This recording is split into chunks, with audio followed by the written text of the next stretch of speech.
আসসালামু আলাইকুম। সত্যের পথে সত্য কথা বলবো। এই সত্যের জন্য জীবনে যে পথে যেয়ে থাকি না কেন সত্য বলে যাব। এই বাংলাদেশের যে পাগলের মেলা, এই মেলাতে আজকে যা হইতেছে তাতে গরিব গরিবই থেকে যাবে আর বড়লোক বড়লোকই হবে। এদেশে কর্মসংস্থানের কোনো ব্যবস্থা নেই। কর্মসংস্থান কিভাবে খুলবে সেটাও জানা নেই, এবং কর্মসংস্থান কিভাবে খুলবে, কারণ একটা এলাকায় একজন এমপি হলো প্রভাবশালী। ওই এমপির সামসা সোর যত যা কিছু আছে তারাই ওই ব্যবসা ছোট থেকে নিয়ে মুদি থেকে নিয়ে নিয়ে একেবারে যে বড় পর্যন্ত সবই ওই এমপির লোক লস্কর। মুদি দোকান যদিও সাধারণ লোকের হয়, পানের দোকান সাধারণ লোকের হয়, চালের দোকান সাধারণ লোক হয়, এগুলো হয়। কিন্তু দেখবেন সরকার থেকে ডিলারশিপ সরকারি লোক, সরকার থেকে টেন্ডারের যে বিষয়গুলো সরকারি লোক নিয়ন্ত্রণ করে। মানে সরকারি মাল যেখানে আছে জনগণ নিয়ন্ত্রণ করতে পারে না, ওটা নিয়ন্ত্রণ করে সরকারি যে বাহিনী আছে, সরকারি যে লোক আছে, একজন এমপি, এমপির যত সেলাবেলা আছে এরা। এখন বাংলাদেশের কনস্টিটিউট সাথে কি বলা আছে যে জনগণ হলো ক্ষমতার মালিক। এই জনগণ ক্ষমতার মালিক যদি হয়ে থাকে তাহলে প্রত্যেকটা জনগণ যে বাংলাদেশের সিটিজেন তাকে সমস্ত নাগরিক সুযোগ সুবিধা সরকার দিবে। এটাই হলো এই সংবিধানের মূল ধারা। আপনি আজকে চাকরি কইরা এই গণতন্ত্রের ধোকা দিয়া গণতন্ত্রের চাকরি কইরা আপনি ঢাকা শহরে বাড়ি ফ্ল্যাটের মালিক, অথচ এই গণতন্ত্র রাষ্ট্রের যে নাগরিক সে আজকে কুড়ি ঘরের মধ্যে থাকতেছে, সে তার এসি নাই, তার গাড়ি নাই, গাড়ি কী জিনিস সে বোঝে না, কিন্তু সে বাঁচতে চায়। তাকে বাঁচার অধিকারটুকু অন্তত পক্ষে দেন, তার নিজস্ব অধিকারটুকু অন্তত পক্ষে দেন।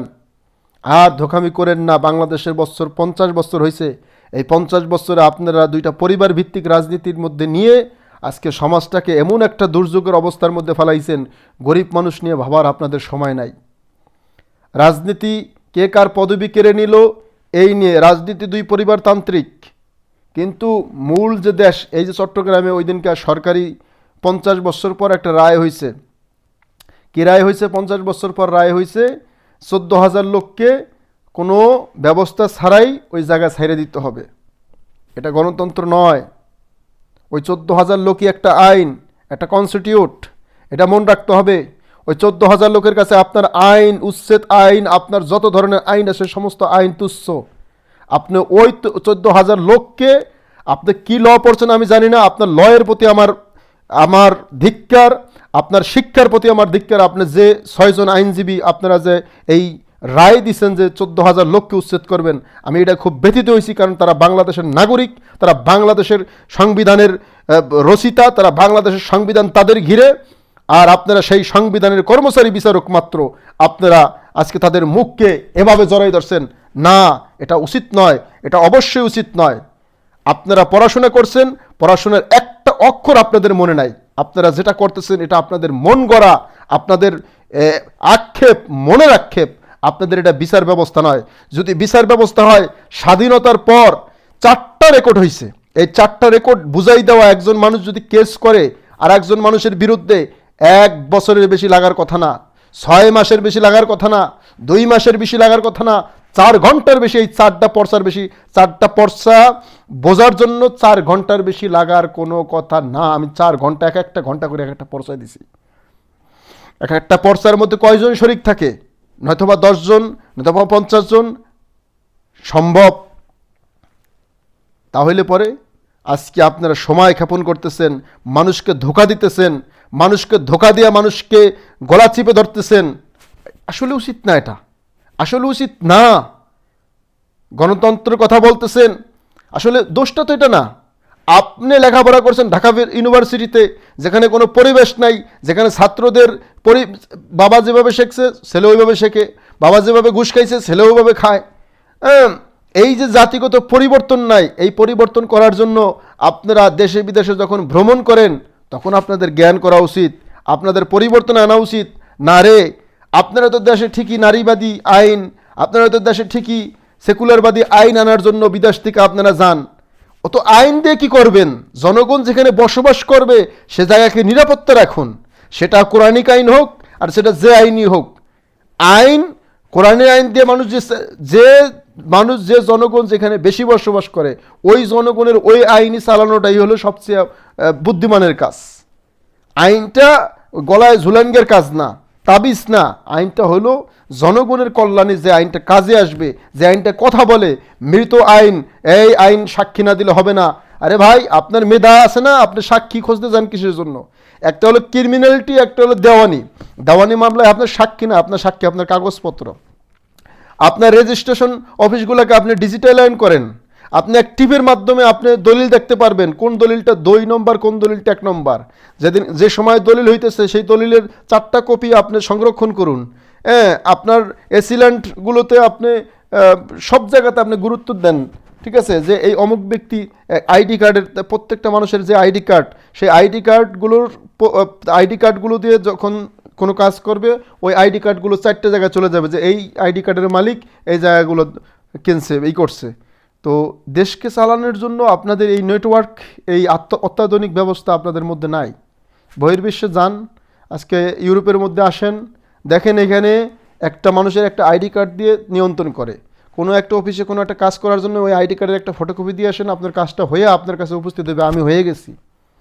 আপনার কাজটা উপস্থিত হবে, আপনার যে ফাইল টেপা লাগবে না, কারো হোল টেপা লাগবে না। শব্দটা বললাম হোল, হোল তো বোঝেন, বুঝে নিয়েন। যারা পুরুষ তাকে সবার সাথেই আছে, হোল টেপা লাগে আমাদের বাংলাদেশে।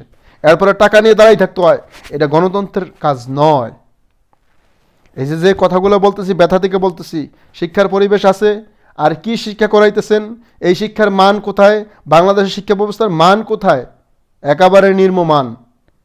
যদি শিক্ষিত সমাজ গড়ত তাহলে অন্ততপক্ষে শিক্ষিত সমাজ দেখা মূর্খ লোকগুলো শিখত। কিন্তু এখন শিক্ষিত আর মূর্খ, আপনি উভয়টাকেই খুঁজে পাবেন না কোনটা শিক্ষিত কোনটা মূর্খ। তাহলে এখন আমার দাবি যে গণতন্ত্র যে বাজার আপনারা তুলছেন, এই বাজারকে না করে প্রকৃত গণতন্ত্র, বাংলাদেশের মানুষের অধিকারে গণতন্ত্র আপনারা গণতন্ত্র আমাদেরকে দিন। বিচার বিভাগ বিচার করবে, সেখানে কোনো ঘুষ থাকবে না, স্বচ্ছ বিচার করে, এবং বিচার তাড়াতাড়ি করবে। একটা মানুষের যদি বিচার হয়, তার বিচার সর্বোচ্চ 1 বছর বা 2 বছরের মধ্যে তার বিচার হবে। 1 বছরের মধ্যে তার সাজার ব্যবস্থা হবে, সে সাজা পাইবে, আর নাহলে সে মুক্ত হইবে। একটা মানুষ যখন চিন্তিত থাকে, তার জীবনটা চলাটা যে কত কঠিন একটু ভাবেন। যখন আপনার পরীক্ষা আসে, যে বিচারক মহোদয়গুলো পরীক্ষা দিছেন, আপনার বাবা যখন ওই পরীক্ষার সময় অসুস্থ হয়ে গেছে, না আপনার কোনো আত্মীয় অসুস্থ হয়ে গেছে, তখন আপনি কি ডিপ্রেশনে ছিলেন? আপনার ডিপ্রেশনে আপনি কতটুকু ক্ষতিগ্রস্ত হয়েছেন মানসিকতায়? একটা মানুষ যখন কেস করে, তখন তার বিরুদ্ধে যখন কেস করে, তখন সে ডিপ্রেশনে থাকে। সে কি বলে, আমি কিভাবে কামাই করব, আমার তো এই অন্যায় করে ফেলে শাস্তি হবে। তো এইভাবে তাকান, সে অন্যায়কারী হলো, তার একটা বাঁচার অধিকার আছে। তাকে বাঁচার অধিকার দেওয়াটাও একটা আইনি বিষয়। অন্যায়কারী মানুষ, মানবিকভাবে তাকে আপনি বিচার করবেন, তাকে শাস্তি দিবেন, শাস্তির আওতায় আনবেন, সমস্ত সব কিছু ঠিক আছে। কিন্তু সেটা হয়তো হবে তাড়াতাড়ি, আপনি যুগের পর যুগ ঘুরাইয়া একটা মানুষকে নষ্ট করে থইবেন, এটা হয় না। আপনি কর্ম দিতে পারেন না রাষ্ট্রে। আপনি সাধারণ পাবলিক কি খাইবে আপনি এটা জানেন না। আপনি একটা সমাজ ব্যবস্থার মধ্যে, যেখানে একটা ব্যবসা বাণিজ্য কীভাবে করবে, ওই ব্যবসা বাণিজ্য থেকে কীভাবে ট্যাক্স নেওয়া যাবে, যে একটা মাল বিক্রি করলো একটা মালের থেকে ট্যাক্স কীভাবে নেওয়া যাবে, এই চিন্তা আপনাদের নাই। আপনাদের চিন্তা আছে কি? আপনাদের জয় বাংলা বললেই হবে, আপনাদের জয় অমক বললেই হবে, বা আপনাদের ধানের শেষ বললেই হবে। এটা কোনো গণতান্ত্রিক রাষ্ট্রের এটা চিত্র নয়, এটা চিত্র নয়। এবারে সংগ্রাম, স্বাধীনতার সংগ্রাম, এবারে সংগ্রাম মুক্তির সংগ্রাম, স্বাধীনতার সংগ্রাম, মুক্তির সংগ্রাম। এবারে সংগ্রাম জয় বাংলা সংগ্রাম নয়, এবারে সংগ্রাম আওয়ামী লীগের সংগ্রাম নয়, এবারে সংগ্রাম বিএনপির সংগ্রাম নয়। এখন দুই তন্ত্রের, আওয়ামী লীগ সংগ্রাম আর বিএনপির সংগ্রাম, জনগণের সংগ্রাম হচ্ছে না। আর যিনি বাংলাদেশের প্রতিষ্ঠাতা সে বলছিল এবারের সংগ্রাম স্বাধীনতার সংগ্রাম, এবারের সংগ্রাম জনগণের সংগ্রাম, জনগণের অধিকার জনগণকে ফিরেই দেব, আমার দেশের কৃষক মজুরি দিনমজুর, আমার দেশের অধিকার আমার দেশের মজলুম জনতার অধিকার ফিরেই আমি দেব, এই ছিল তার চাওয়া, এই ছিল তার ইচ্ছা। কিন্তু সেই ইচ্ছাকে ধ্বংস করছে, নিপুটে শেষ করছে এই কিছু কুচক্র বাহিনী বা যারা বাংলাদেশের ভালো চায় নেই তারা। বাংলাদেশকে ভালোবাসুন। আপনাদেরকে বিচারক বানানো হয়েছে রাষ্ট্রের মানুষের উপকার করানোর জন্য, আপনাদেরকে ডাক্তার বানানো হয়েছে রাষ্ট্রের মানুষের ডাকাতি করার জন্য না, ডাক্তারি সেবা দেওয়ার জন্য। আপনাকে ইঞ্জিনিয়ার বানানো হয়েছে জনগণ বসবাস করবে, জনগণ সেবা পাবে, সেখানে আপনি ইঞ্জিনিয়ারিং করবেন, এই মেধা আপনাকে দিছে, আপনি এই মেধা আপনি পালন করবেন সঠিকভাবে। আপনাকে সমাজের যে নিয়ন্ত্রণ ডিসিএসপি যে কোনো দায়িত্ব আপনাকে দিছে জনগণের কল্যাণে দিছে, মনে রাখবেন জনগণের ভয়ে আপনি ওইখানে ব্যবসা করতে বসেন নাই, জনগণের দায়িত্ব পালন করার জন্য আপনি একটা মাসিক ভাতা পান, একটা বেতন পান, এই জনগণই আপনাকে ওই বেতনটা দিয়ে রাখে। আজকে যদি মনে করেন আপনার বাংলাদেশ যদি উন্নত হয়, আমরা যদি আজকে ভালো মানের রাষ্ট্র হিসাবে আমরা আমাদের রাষ্ট্রকে তুলে ধরতে পারি সারা বিশ্বে, আজকে আমাদের বিদেশ করা লাগবে না। আমি মনে করি বাংলাদেশের বহু সেক্টর আছে যে সেক্টরগুলোতে ইনভেস্টমেন্ট করা যায়, বহু সেক্টর আছে যে সেক্টরগুলোকে আমাদের ছোট দেখতে মনে হয় ছোট, ওই সেক্টরগুলোকে যদি আমরা গঠন করি তাহলে ছোট না, ওই সেক্টরগুলো করলেই আমাদের বড়টা দেখানো যাবে। যদি কারো ইনভেস্টমেন্ট করতে হয় আমি তাহলে বুদ্ধি দেব, আমার টাকা দেওয়া লাগবে না, আমি বুদ্ধি দেব কি আমি বাংলাদেশ নিয়ে কী ভাবি, আমার ভাবাটা আপনারা নিন। বাংলাদেশের প্রত্যেকটা সেক্টর নিয়ে আমি কি ভাবি। আপনার এই গণতন্ত্র যে সংবিধান রচনা করছে ডক্টর কামাল, তার থেকে তো আমার ভাবা যদি ভালো না হয় তাহলে সেদিনকে আমাকে বিচারের আওতায় নিয়েন। এই ডক্টর কামাল যে সংবিধান আপনাদেরকে করে দিছে সেই সংবিধানের থেকে সংবিধানকে আমি সম্মান করি, সংবিধানকে আমি শ্রদ্ধা করি, কিন্তু আমি সালাউদ্দিন ওই সংবিধান নিয়ে যে ভাবি, ওই সংবিধানে আরও যে অগুছানো কিছু জিনিস আছে গুছানো যাবে, এটা আমি ভাবি বিনা স্বার্থে, কোনো দলমত ছাড়া আমি আমার মতো ভাবি, জনগণের অধিকার ভাবি। যে দোষী সেও একটা স্বাধীনতা নিয়ে বসবাস করবে, যে ভুক্তভোগী সেও একটা স্বাধীনতা নিয়ে বসবাস করবে, বাঁচার অধিকার সবার আছে। কিন্তু আপনি আজকে জুলুমের রাজ্য প্রকাশ করছেন যে ধরো মারো খাও, এটা জুলুমের রাজ্য, এটা সমাজ নয়। আমার দাবি আমার জনগণ, আমার বাংলাদেশ শান্তিতে থাক। আমার বাংলাদেশ শান্তিতে থাকবে। আজকে একটা ঘোড়া যদি আপনি চাবুক দিয়ে পিটান না দেন, ঘোড়া দৌড় দেয় না, তাহলে আজকে বিরোধী দল যে থাকবে সেই বিরোধী দল মানেটা কি, যে সরকারি কাজের বিরোধী দলের চাবুক দিয়ে পিটান দিবে তখন কাজটা তাড়াতাড়ি হবে, জনগণের অধিকারটা তাড়াতাড়ি আদায় হবে। কিন্তু আমাদের দেশের বিরোধী দল জনগণ নিয়ে কথা বলেন না, যে দলই থাক বিরোধী দল, আওয়ামী লীগ থাকলে আওয়ামী লীগও বলে না, বিএনপি থাকলে বিএনপিও বলেন না, তারা তাদের নিজেদের গণতন্ত্র নিয়ে বলেন, নিজেদের পরিবারতন্ত্র নিয়ে বলেন, নিজেদের পেট নিয়ে বলেন, জনগণের পেট নিয়ে বলেন না। কহেছে কি ভাই, হতে রতে যাহা হয় তাহাই খাইতে চাই। হ্যাঁ, উড়াই দেখলাম কি জানি পাই, উড়াই দেখলাম ছাই, পাইলেও পাইতে পারি, না পাইলেও না পাইতে পারি। তো ওইরকম হয়েছে আমাদের দশা। আজকে যদি একটা রাষ্ট্রে গণতন্ত্র থাকে তাহলে সেখানে উন্নতির চাবিকাঠি থাকে। এই যে দেখেন বাংলাদেশে অসম্ভবকে সম্ভব শেখ হাসিনা করছেন, পদ্মা ব্রিজটা করছেন, এটা আমি মনে করব অবশ্যই অসম্ভবকে একটা সম্ভব উনি করছেন। ওনার হিম্মত ছিল, কেন উনি পারছেন, উনি বঙ্গবন্ধুর কন্যা, এই জন্য পারছেন। আবার বেগম জিয়া উনিও পারছেন বা উনিও পারতেন, কারণ মানুষের আবেগ ওনার সাথেও জড়িত, কারণ ওনার স্বামী স্বাধীনতার ঘোষক। এই যে বিষয়গুলো, এটা অঙ্গাঙ্গিক সম্পর্ক, কারোটা কারো আপনারা ধুয়ে রাখতে পারবেন না, কারোকে ছোট করে দেখতে পারবেন না। স্বাধীনতার 50 বছর পর কেন তাই দুইটা লোককে আমরা ছোট করে দেখতেছি, একজনকে যুদ্ধ অপরাধী বানাইতেছি, একজনকে অমুক বানাইতেছি। এ যারা বানাইতেছেন, জনাব শাহজাহান খান উনি ছিলেন জাসদ, উনি ছিলেন জাসদ, তার মানে ওনারা তখন আওয়ামী লীগের ভিতরে, তাহলে ওনারা নিশ্চয়ই ওনাদের কোনো চক্রান্ত আছে এইখানে, যে আওয়ামী লীগকে পচানোর জন্য ওনারা এইগুলা আবার নতুন করে ঘাটাঘাটি করতেছে।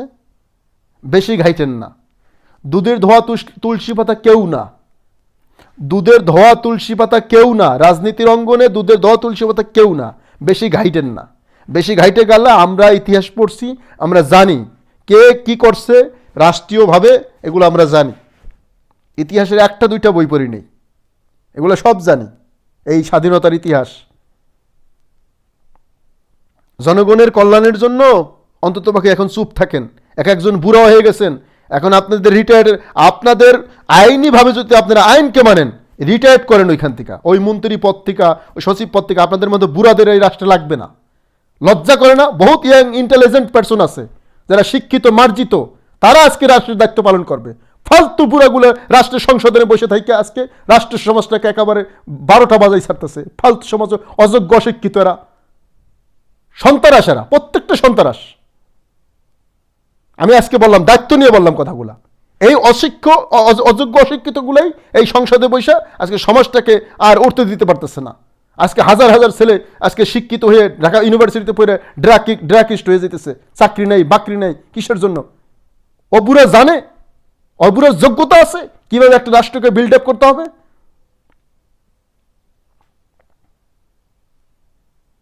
অবুরা আছে ওর প্যাট নীতি নিয়ে। ওই বুড়া এখন 70 বছরের উপর হয়ে গেছে, এরপরও ওর পোস্ট ছাড়ে না।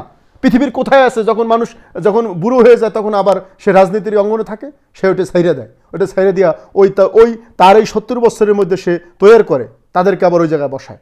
আর সে ওই প্ল্যাটফর্ম ছাড়তেই চায় না। বুড়াকাল পর্যন্ত, মরার আগ পর্যন্ত খাট দিয়ে কবর দেয়, পরও ছাড়তে চায় না, পরে পোলারে বানায়। এটা কি গণতন্ত্র? ফালতু তন্ত্র। এগুলা ঠিক করেন। রাষ্ট্রের বহুত কিছু অঠিক। আমার কাছে যদি প্রশ্ন করেন, আমি প্রশ্নের উত্তর দিতে পারবো, পার্ট বাই পাই টু পাই। রাষ্ট্র নিয়ে আমি ভাবি, আমার সমাজ নিয়ে আমি ভাবি যে এটা না এটা। আমি যে কথাগুলো বলতেছি, কথাগুলোর বহুত দুঃখ কষ্ট নিয়ে বলতেছি। রাষ্ট্রের থেকে আমরা রাষ্ট্র আমাদেরকে মিসবিহেভ করছে। রাষ্ট্র থেকে আমরা অনেক কিছুই পাই নাই, রাষ্ট্র আমাদেরকে অনেক কিছুই দেয় নাই। কারণ আমাদের অধিকার তারা লুণ্ঠন করছে, যারা রাষ্ট্রের এই সমস্ত পর্যায়ে পৌঁছে রয়েছে। এই ফালতু লোকজনগুলাতে আজকে আমাদের সমাজে, আজকে আপনি দেখবেন সমাজের যেটা খারাপ ওইটা এমপি হয়, সমাজে যেটা মনে করেন জুলুমবাস ওইটা এমপি হয়। ভালো একটা কোনটা হয়েছে আমার দেখান দি? প্রত্যেকটাই 365 জন আসনের, আমি কাউকে বাদ দিয়ে কথা বললাম না, সংসদের প্রত্যেকটা সন্ত্রাসী। লেখাপড়া করে যে, কিন্তু জনগণের উপরে কি করে? জনগণ এইভাবে ধরে, ঘাড় চাইপা ধরে। কি কথাগুলো যদি ভুল বলি কমেন্ট করে জানাইবেন, তোর কথা ভুল, উর্দু করবো, মাপ চাবো, জাতির কাছে কান ধরবো। একটা কথাও ভুল না। যে কটা সমাজের সন্ত্রাস ওই কটাই রাজনীতির মূল রাস, ওই কটাই রাষ্ট্রের এমপি। যে কটা সমাজের লুণ্ঠনকারী, যে কটা সমাজের টেন্ডারবাস, যে কটা সমাজের সরকারি মাল লুণ্ঠন করছে, সরকারি যত ফাঁক ফুডা আছে খাইছে, ওরাই লুণ্ঠন করে, ওরাই সংসদে যায়। ফালতু অশিক্ষিত।